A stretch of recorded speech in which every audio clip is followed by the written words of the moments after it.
Hey guys, Saving with Shay. Listen, I was recording my Walmart video for you guys, and my intro was getting a little on the longer side, talking about Brandclub and the situation going on. And so I thought I would just go ahead and just post this video separately so that I can get it out to you guys sooner. Now, I did post a comment on my community tab about the situation. A lot of you guys are like, okay, it makes sense now why I'm not getting my surveys, and I'm gonna tell you why. All right, so, but for starters, I have been using Brandclub for just over a month. My account was down for 2 weeks waiting for them to verify my identity, which they did because I had reached over $600 in withdrawals. And so for that reason, just the time that it took for them to get my account back up where I could actually cash out took almost 2 weeks. All right. And with rebates, there was definitely some I didn't get, some that picked up later with the syncing process. Sometimes it would work, sometimes it doesn't work. I mean, I think the biggest thing that was really cool for me at least was the fact that we could actually buy cheaper items and get back more money, and we'd be making money, and it was awesome. It was like you stack in coupons, stack in other rebate apps. It was awesome, right? So as you guys know, their system was down. Was it last week? It was down for 3 or 4 days. And during that time, I guess they were going through some updates of their system or whatever. And some things have changed since then. And one of the most important things is that we can no longer purchase items for less than the survey amount. So it has to be more, all right? So it kind of sucks. I feel like it's kind of like a bait and switch. I really feel like, yeah, I guess maybe they just figured, okay, we're giving money away. Like, we're literally giving money away. Like, literally.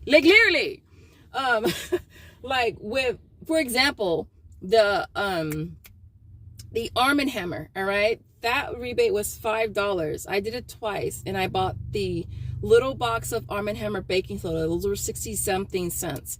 So I was able to make, like, what is that? Like over $4 in money that I made just for one of them, and I did it twice. So they probably looked at their numbers and was like, okay, wait a minute. This is not supposed to go like this. Because, you know, in the coupon community, we're always going to find something. We're always going to find, I don't want to say a loophole, but we're always going to find some way of making more money with these apps. You guys, you know that we are. And so they probably was looking at, like, they were sitting around the round table, and they're like, okay, John, it's not supposed to happen like this. And, okay, Karen, well, it wasn't supposed to go like that. You know what I mean? Like, they were thinking, like, damn, we're losing money. We got to rethink this. That's what they did. And so literally that's what they did. And so now we have to spend more than the survey amount. So if you have a survey for $5 for baking soda or for Arm & Hammer, you have to purchase a product that's more than $5, period, in order to get the survey. Now, let's say you have a survey for $5 and you have one for, let's just say you have one for $4. All right. So let's say you buy Arm & Hammer and it cost you $4.50. So you haven't exceeded the $5 survey, but you did exceed the $4 one. So that's the one that you're going to get. All right. By default. I don't know how they factor in coupons. I assume it has to do with the retail price of something, not really what you're paying.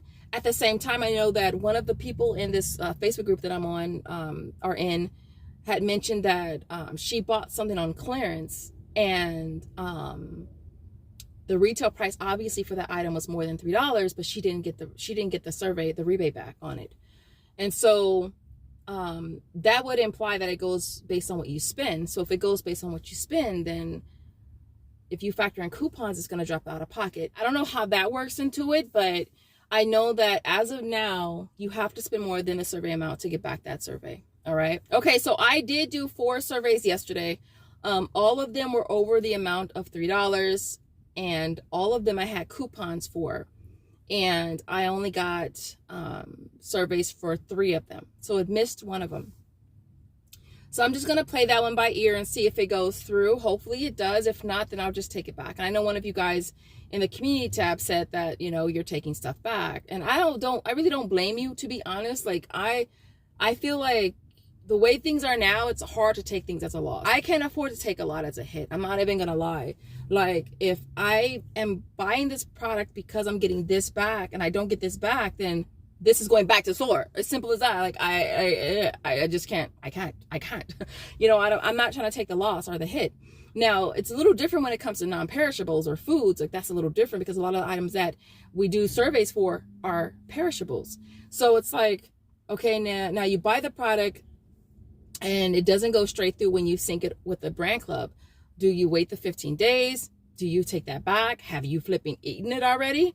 And so there's that as well. Now, if it's something that your family eats anyways, then you might feel like, okay, well, I'm gonna buy it anyway, so it wasn't really a loss. Then that's different. But for me, I feel like it kind of sucks in a way, but it's understandable as well, you know? And so I do feel like we're still going to be able to get some really good deals when you factor in, again, coupons and other rebate apps. All right, I feel like we're still going to be able to get some really good deals, even though we have to spend a little bit more. At the same time, economically, it's hard for a lot of people to spend more money, especially not to get it back. You know what I mean? So that's the thing that has kind of gotten me, that it's like the prices of things are going up. Now this app is saying, okay, you got to spend more. And a lot of people might see it as it defeats the purpose. Like, they might not feel like it's even worth it, you know? And I know a lot of you guys have said, I'm just going to wait until they get all the kinks and they get everything worked out before I with this app. And I don't blame you. I honestly do not blame you, because nobody has money to just waste if they're not going to get it back, you know? And so it's 100% understandable. And so I kind of just, again, wanted to kind of keep you guys in the loop. I know a lot of you guys are not really into the whole community tab. And for me, that's just been my easiest way to post something, is right there. But I wanted to kind of, like I said, just wanted to kind of keep you guys in the loop. In the comments, I'd love to hear your thoughts on this. Are you going to stick through with Brandclub? Do you still feel like it's worth it? Because a lot of folks don't feel like it's worth it at all. And I know we're not trying to lose money. We're not trying to overspend on stuff just for the rebate. And I know a lot of us are actually not even relying on Brandclub because it's not reliable, you know. And if you are a company or an app, you should be reliable. Like customers, consumers should be able to rely on the fact that they're going to get what they're supposed to get, right? And if they don't, then they're no longer going to use your app. As simple as that. So again, in the comments, I'd love to hear your thoughts. Other than that, I will see you guys in the next video. Thanks for watching. Bye, guys.